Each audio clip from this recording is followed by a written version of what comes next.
Antonio Canova is a favored sculptor under Napoleon. He was an admirer of Napoleon and did many busts of Napoleon as well as his family. And he's most famous for creating Pauline as Venus, Pauline Borghese as Venus. Now, Pauline is Napoleon's sister. So let that sink in for a moment. Canova has decided to sculpt Pauline, who is Napoleon's sister, in a rather enticing manner. Now, initially, she was to be shown as the virgin huntress Diana, which would have made a lot of sense. It's a sense of beauty, of pure love, without the sexuality that makes it a little bit awkward when you're depicting the emperor's sister. But she insists on being depicted as Venus. Now, she is going to be depicted reclined with a golden apple. That golden apple refers to the judgment of Paris, where Paris is asked to judge who is the most beautiful of the gods, Athena, Hera, or Aphrodite.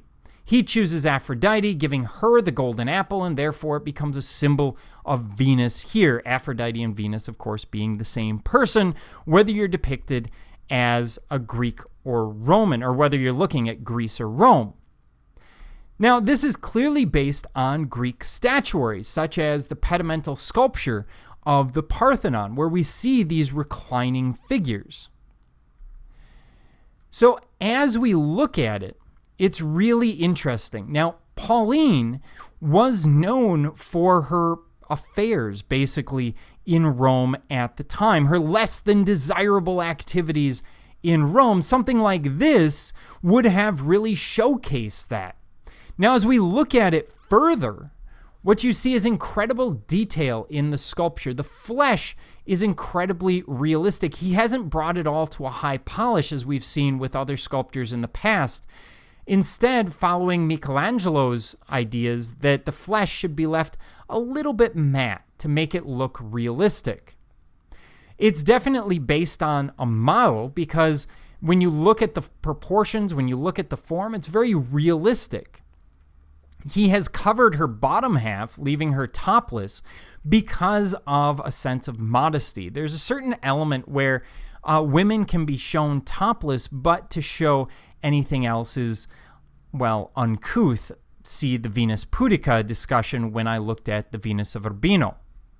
So, very realistic in that sense. More than likely, her face is very realistic, but also look at what she's sitting on, the cushions, and this daybed or banqueting couch of the classical world, sculpted incredibly realistically. All of this is sculpted detail, even the cloth hanging underneath.